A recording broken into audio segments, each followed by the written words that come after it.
Welcome to Something to Talk About.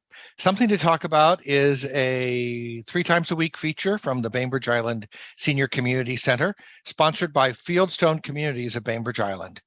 Fieldstone offers innovative and compassionate care. They accept residents. Right now, they're offering day stay and respite programs as well. To learn more, call 360-689-4314. Schedule a tour of Fieldstone's apartments on Rolling Bay today. And I'd like to acknowledge that the Senior Community Center is on the ancestral homeland of the Suquamish tribe, the people of the clear salt water. We honor them and we are grateful for their hospitality. Today, we're going to take a look, as we do every month, at an offering from the Bainbridge Island Photo Club. And today we're going to visit Central Oregon with Bob and Dorothy Rosenbladt. Hello. Hello. Well, thank you everybody for showing up, and thank you, Reed. And we'd like to especially thank the Bainbridge Island Senior Center for letting us have this venue and letting us hold our meetings there. And we hope everybody is doing well today. So yes, and if anybody's watching the video later and would like to learn more about the photo club, it's biphotoclub.org. Correct. And we meet on the second Wednesday of every month at the Senior Center in Hooney Hall. So it's 7 p.m. So shall we get started, Reed? And we'll share our screen then? Yes, excellent. Oops, I guess I better hit the share screen button first. Let's see. There we go.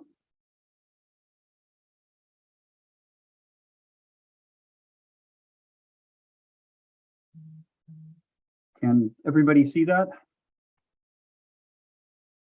Hola. Yes. Yeah. Good. Okay. Yes. Because we can't see you if you're nodding. All we can see is the picture. We've got it full screen. So anyway, we just wanted to highlight a place that we've been to many times, and it's the Painted Hills, which is part of the John Day Fossil Beds National Monument in Central Oregon. And I'm sure many of the people here today have been there, but if you've not been, it's definitely worth a trip. It's probably roughly 2 hours northeast of Bend, Oregon, and the National Monument itself actually has 3 separate units. They all have something separate to offer, but we particularly were focusing on the Painted Hills unit, which is about 10 miles or so outside the small town of Mitchell, Oregon. And okay, yeah, we're back. Anyway, these deposits were laid down, roughly around 30 million years ago, and they're actually, it's kind of unusual. It's volcanic ash. So you see this and you think about things like Grand Canyon and Bryce and Zion, which are sandstone primarily. This is not sandstone, this is ash. So it's very, very delicate.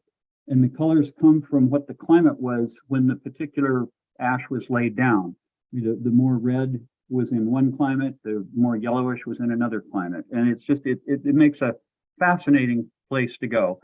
And like I said, here's a map kind of showing roughly where it is. Like you see, it's the northeast of Bend. And this was from our first trip there in August of 1981. Our son, who's now 41 and in the pilot for SkyWest, we thought he needed to go see Painted Hills when he was, start his career earlier in geology. Anyway, I'm doing a lot of the talking. I'll let Dorothy poke in. Yeah, I get to talk a little bit. Anyway. Yes, and this picture was taken when we went there in May of 2018. And we really enjoyed that trip because we learned a lot about waiting for the light to hit things just right. But you can see how the granular quality comes out because it isn't smooth rock. It's little chunks of ash. Anyway, it's a really fun place to photograph because you can use all of the elements of design. Where were you what vantage point were you at when you took this? This picture is, are you familiar with it? With No. the area? Okay, so there's a nice little overlook. And you have to walk Okay. like a tenth of a mile or something. More than that, Couple, maybe half a mile or something. Yeah, right. Yeah, sure. okay, a short walk on nice paved walk, and there's even a bench, and you look down into the valley, and so it was just looking from above. This was taken with a 24 millimeter, no, with a 300 millimeter lens, so I'm zoomed in quite a bit on this. The park Thanks. itself probably has about a half a dozen hiking trails, one of which is maybe 2 or 3 miles long. Most of them are quite short, half a mile or less. And because of the ash being so sensitive, many of the trails are on boardwalk or paved so that you know, because if you start walking around in the ash, you're going to leave footprints that'll be there for decades. So they find trails. And one of the things, you know, I think those of us in the photo club heard Brian Peterson talk earlier in the year at one of our meetings, and he emphasizes the elements of design, and those are line, shape, form, texture, pattern, and color. And every one of those things is here just in abundance. So you can, it's a real playground to go and work and have fun. This is another little nature walk, and I thought it would be fun to take it and put it into black and white. The hill mound on the right is a really deep red, and on the left is a bright orange. And but in black and white, the contrast really, I think, looks great. And anyway, there's a lot of these nice little nature walks to go between all of the hills.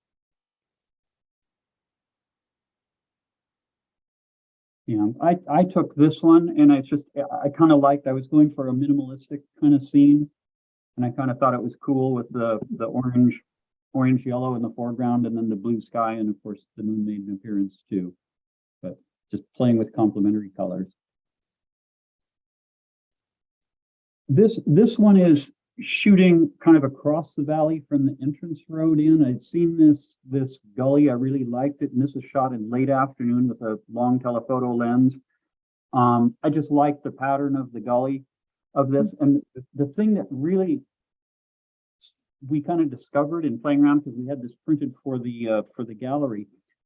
Take a look at this picture carefully now. The next picture you're going to see is the same picture, just rotated 180 degrees. So if you see the gully going up from lower left to upper right, now watch this same picture rotated 180 degrees. Is that not cool? Yes. Doesn't it very look cool. like the cliff? Doesn't it look like the cliff in Lion King where they're up on top and going do do do do, you know? Anyway. Yeah. But how the mind interprets where the shadows are and where the light's coming from. I'll go back again. Now see, there's the valley, there's the ridge. And when we had a print of this and we're playing around with it, we were just kind of stunned at how dramatic it really was. But anyway, just kind of a fascinating thing. What time of day was that? Again, late afternoon. We were there this year in August. It was probably well over 100 degrees. Maybe not, August might not be the best time to go. But you know, August accentuated. What we did was we were in the park because we stayed at a VRBO in Mitchell, so we were very close. So we were in the park by sunrise every day, before sunrise, and probably by 9:30 we'd hang it up and go back to the VRBO, and then come back in the late afternoon. So at least in the middle of the summer, early morning and late afternoon, early evening are the time to go.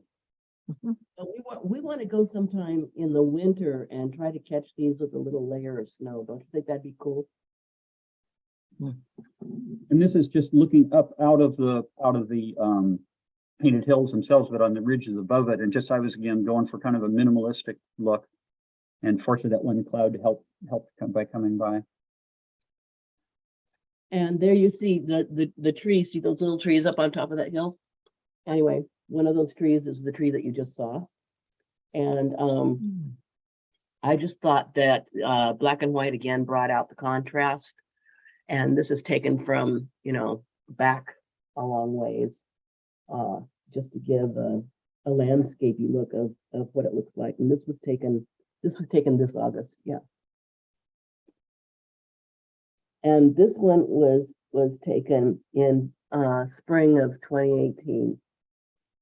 And I like it because it's got that kind of a dome shape. And so it kind of adds back to the good old elements of design where you've got your lines, but you've also got shape and form. And it's just right out there. This is from that same overlook with the easy walk. And we were just, waiting for the lights, sitting there and just shooting away. But it's neat because there's all different kinds of shapes. And the light changes constantly. Mm-hmm. Also in this, you kind of see this picture, and a lot of the pictures look kind of grainy. They're not grainy. That's the material. That's the volcanic ash that gives it that appearance of being grainy. It's because it's kind of clumped together. That's right. We wouldn't take grainy pictures. Yeah. Again, this is one of mine, again, taken with a telephoto, but just going for pattern and line and shape and stuff. And just, we were having fun. And Yeah, it looks like a trip to the moon, Only you didn't have to get in a spaceship. No You're right. Elon Musk required. Yeah, Exactly. It's amazing, and it does feel really otherworldly. You're right, Reed. And then of course there's lots of detail shots as you walk around, because I tend at this area, I tend to use a lot of telephoto, but then again you see some of these detail shots that are just fun. This was in the early morning as the sun was coming up, and just noticed this. Might be a balsam. I think it's a balsamite. I'm not sure, but anyway, this flower looking into the rising sun. Hmm. And then there's some trees. There had been a fire there. I forgot when it was, but many years ago. And I just found this tree with the worm whatever tunnels whatever on it. And I didn't have a macro lens with me, but I did have a close-up filter that I just used on my standard kit lens and stuff. But I thought this tree was fascinating. I spent a long time standing there just enjoying taking pictures of this tree and the designs in the wood. Just another one. You can kind of see on this picture, this is Dorothy's picture, but you can see over here those are tracks.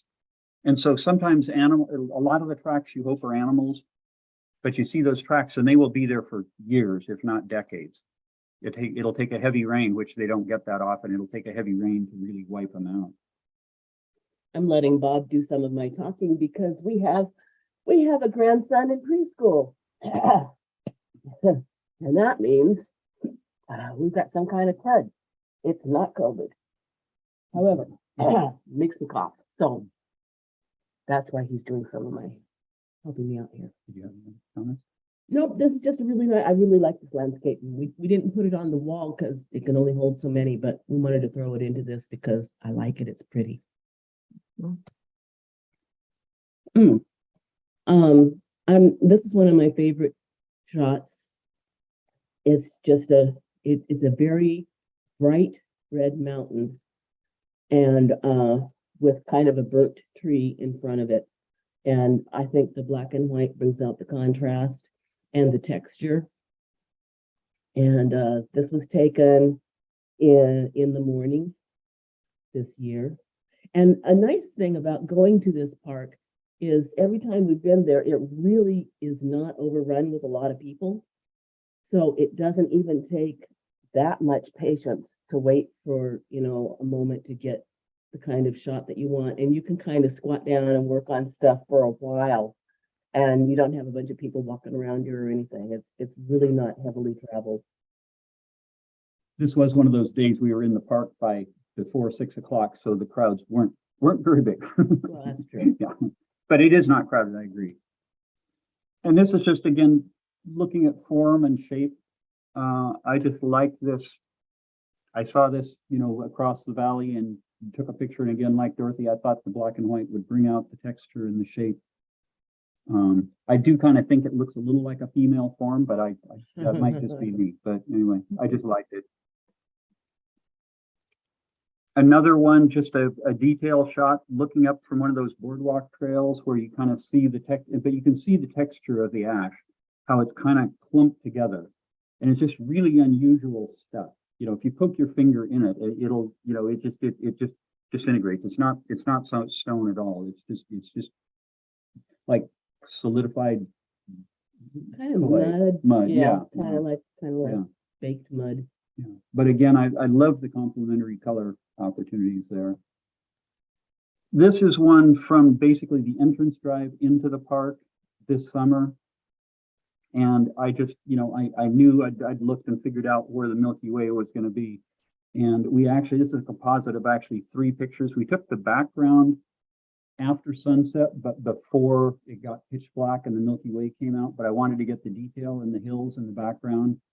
And then I took a second photo just to show the Milky Way, you know, leaving the camera on the tripod so it didn't move. And then the third picture, I had a big flashlight and I was light painting that cone in the foreground and stuff. So anyway, so this is just, we were sitting there, we sat there by the side of the road for an hour and a half, and I don't think anybody came by. Oh, it was 10 o'clock at night. Yeah, so. yeah, but there's we not did big talk- crowds. We did talk to the ranger and told him that we were going to go do that and asked if it was okay. And he said, yes. Mhm. So And we bumped into him the next day and showed him the pictures, and he thought they were cool. So Hey, So- Bob, Yeah. on the previous one, what app did you use to pick out where the Milky Way would come up? I used photo pills, Chuck. Okay. I used to use the photographer's ephemeris, and I still have it and use it, but I've kind of morphed over to using photo pills. I think it's a little more user friendly and has more. I just like it better now. Thanks. That almost did- looks like a land bridge. That's what I saw rather than a dome. Interesting. It's like a little cinder cone. It's not. Yeah, you're right. I see it now that you say that. It's like an arch in Arches National Monument or National Park, isn't it? Mhm. I hadn't thought of that. Huh. Very, very interesting. A whole different way of looking all at it. these lines and shapes, they're just so much fun. Mhm. And how far away is that cone from where your tripod is, roughly? Couple hundred yards, probably. Not terribly far. Probably a couple hundred yards. But it was so dark out that my flashlight, you know, it's just an LED flashlight from Lowe's or something like that. But it's like a 3D cell one or something. It's fairly big, but it's so dark out there. And by doing what I wanted to do was do a long enough exposure. That's why it's on an exposure of its own, so I could leave the shutter open long enough to really get time to paint it really well. So anyway, yeah, we had fun with this. I brought my drone along, and in talking to the ranger, they said the drones are not allowed and there's signs all over. And I understand why, and we honored that, because if your drone crashed, you know, you'd either sit there forever or you'd have to walk out and get it where your footprints would stay forever. But the nice ranger said to us that, well, right next door adjacent is Bureau of Land Management property, and drones are fine there. And you can kind of see, and he said, they let people walk up and down the hill. So you can see what these hills look like when people can walk around on them and stuff. But anyway, I thought it was kind of a cool drone shot, just showing how these things stick out into the landscape. But you can see all the footprints up there, and those have probably, you know, they will be there a long, long time. But I did have fun with the drone there. Also on the BLM property, next to the National Monument, we found this abandoned ranch that's now owned by the U.S. government, and we could have spent an entire day wandering around this ranch.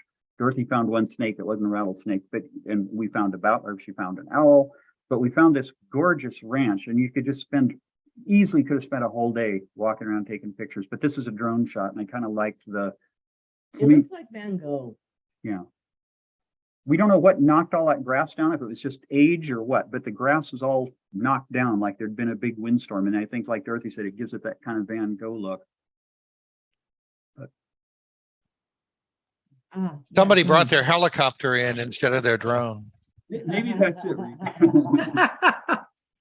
And this was taken back in 2018. And this was on just this awesome day where we spent hours.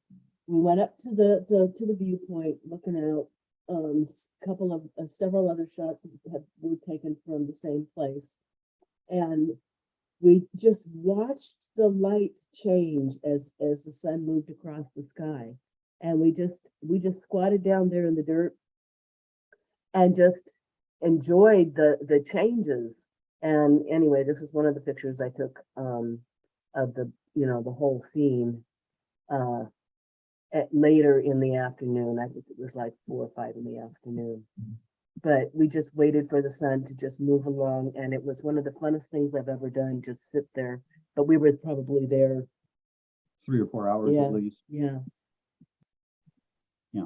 But your comment about looking like the moon or something, Reed, this really does seem otherworldly to me. This is Dorothy's shot. But that's the last bit. That's it. I will stop sharing. That's an amazing conclusionary shot. I'm curious about if one wanted to go and explore, are there campgrounds nearby, or did you stay in a motel or something? There are campgrounds. They Really haven't hot. be really hot, but we stayed in a VRBO. There is a hotel in Mitchell, A VRBO is like an Airbnb. like Airbnb or Airbnb. something. Yeah. There is a hotel. It kind of looks pretty small and maybe a little old. The first couple times we went, we stayed in Prineville, and then you're about an hour away, so it made it much harder Really to hard be to get there in for the good light. for the good Right, for light. the early light and the late dark. Yeah. And so this time we stayed in Mitchell, which is In a nice little like, house. yeah, probably less than 10 minutes away from the park. And it turned out, I was kind of surprised, there's actually like a brew pub in Mitchell, which is a town of what, 120 people, 100, it's a tiny town, but they have a brew pub. They actually have pretty decent food, it's so, Very decent food, Yeah, actually, because they didn't have to. Yeah. I mean, you were, It's the only place it was in the only town. place to eat in the whole place, so they didn't really have to work, put together such a good menu, but they did, and it was really nice. yeah. So anyway, but yeah, I would recommend trying to stay in Mitchell. And like I say, There's some cottages. some cottages. We talked to some people that like them a lot. We liked our little house. So there are some places to stay in Mitchell, and that's, like I say, that's the closest little town. It's very small. I don't know how things stay open. I mean, I don't know how much of the year things stay open. Yeah, but it's not too far away, and what an amazing place based on your imagery, boy. Those are just stunning photographs. And I really appreciated having them at a larger size on my 27-inch screen. I could get more of a sense of the grandeur of it. You know, one of the other units besides the Painted Hills unit, it has a place. They actually have a paleontology center that's well worth a visit, and they also have this.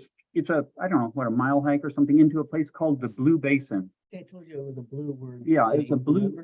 The Blue Basin is well worth going in there, and it's kind of this blue clay that have made these. You're surrounded on on 3 sides by this blue clay cliffs. It's really amazing. And then the third unit focuses primarily on fossils, and they've got some short trails you can go through and see fossils still in the ground and stuff. So there's all 3 units have something different, but they're all well worth a visit. The Blue Basin is really fun to go and look at, but I found it difficult to take photos there that I really like. We were there midday though. Well, that's true. Yeah. That's true. But it was, yeah, I want to go back there and work harder on doing a better job of photographing that area, because I came back with some kind of fun ones, but I wasn't, it was tricky though. Yeah, it was. It was a funny color of blue. And something we learned in this trip, we were leaving after we left Mitchell and we're heading back up to the Columbia River. We went through the small town of Fossil, and we stopped to get gas, and Dorothy was chatting with the woman in the gas station there. And it turns out in Fossil, which is, I don't know, 45-minute drive, it's on the way up, back up to the river to go back home. There is one of the only places in the United States you can legally dig for fossils without a permit and with no charge. And And you can it's- take them with you. You can take them with you. And it's on the grounds of the high school. So you go to Fossil and you find the high school, and you go on the back side of the football field, and they have a little collection box, and they ask for donations, and the money goes to fund the band and the music and the arts programs at the high school.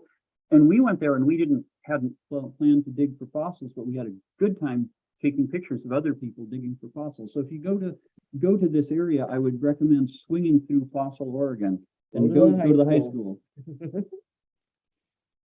So any other There's a- questions? There's a great travel tip on top of everything else. Mm, Thank you very much. you're welcome. Beautiful, absolutely beautiful. The colors, the textures, everything you set out to do. I can't imagine the area better portrayed than you did. Oh, Thank you, that's Jane. nice, thank you. Yeah, I think you've spoiled us. I recommend it to everybody, both just from geological and scenic beauty, but as photographers, I think you would just have such a blast because there's just so many things to do with it. It's why you have to go back. It's because you go home and you look at your photos and go, I wonder what else I could do with this. Then you have to go back and take some more because Thank you for the inspiration.